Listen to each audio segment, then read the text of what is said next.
মহিলা ভোটাররাই জেতাবেন বিজেপিকে।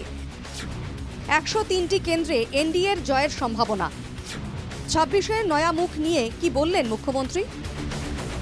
মহিলাদের আত্মনির্ভর করার উপর গুরুত্ব দিয়েছে বিজেপি সরকার, আর তাই মহিলারাই আরও একবার সুযোগ দেবেন বিজেপিকে।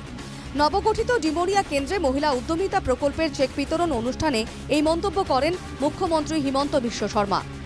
মহিলা উদ্যমিতা প্রকল্প অসমের গ্রামীণ অর্থনীতিতে ব্যাপক প্রভাব ফেলতে সক্ষম হয়েছে বলেও দাবি মুখ্যমন্ত্রীর। ইতিমধ্যে অসমত এই উদ্যমিতা অভিযান লৈ মহিলাসকলৰ মাজত এটা বহুত বেছি জনপ্ৰিয়তা বা বহুত বেছি উৎসাহ আমি দেখিবলৈ পাইছোঁ। মই ভাবোঁ যে অসমৰ গ্ৰাম্য অৰ্থনীতিত এই আঁচনিটোৱে এটা নতুন পরিবর্তন আনিবলৈ সক্ষম হবে। কংগ্রেস ক্ষমতায় এলে এ ধরনের সব প্রকল্প বন্ধ করে দেওয়া হবে বলে যে প্রচার চলছে তা নিয়েও প্রতিক্রিয়া ব্যক্ত করেন মুখ্যমন্ত্রী। এখন ধুতি লুঙ্গি নিয়েই ব্যস্ত কংগ্রেস। মহিলারা বলছেন কংগ্রেসকে ক্ষমতায় আসতে দেওয়া হবে না, আর তাই বন্ধ হয়ে যাবে না এই সব প্রকল্প। মহিলাসকলে কৈছে যে আমি কংগ্রেসক আহিবই নিদিওঁ, তেতিয়া বন্ধও হৈ নাযায়। কংগ্ৰেছ আহিলেতো ডেফিনেটলি তেওঁলোকে এইবিলাক কাম কৰিব নোৱাৰে, নকৰে। তেওঁলোকে লুঙি ধুতি এইবিলাকতে ব্যস্ত থাকে।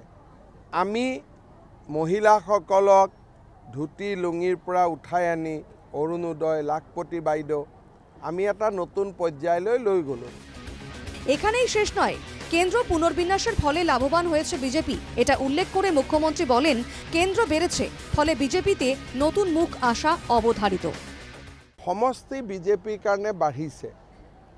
আগতে বিজেপিৰ যিমান সমষ্টি আছিলে তাতকৈ এতিয়া সমষ্টি বাঢ়িছে। যেনেকৈ গুৱাহাটীতে ডিমৰীয়া এটা নতুন হ'ল, গতিকে নতুন প্ৰাৰ্থীটো হ'বই লাগিব। সেইকাৰণে নতুন প্ৰাৰ্থী এইবাৰ অট'মেটিকেলি বিজেপিৰ পৰা আহিব। আমি ধৰক গুৱাহাটীত 4জন MLA আছোঁ, 5 নম্বৰ ছিটটো ওলালে, এতিয়া ইয়াততো নতুনে আহিব লাগিব। অতুল বৰাইতো দুটাত খেলিব নোৱাৰে। রবিবার ডিমোরিয়ায় 24,800 মহিলা হিতাধিকারীকে মহিলা উদ্যমিতা প্রকল্পের অধীনে চেক বিতরণ করা হয়। 10,000 টাকার চেক পেয়ে আনন্দে আত্মহারা হিতাধিকারীরাও। মহিলাসকলৰ ইমান উৎসাহ, এইটো এটা ভাষণৰ প্ৰক্ৰিয়া এটা।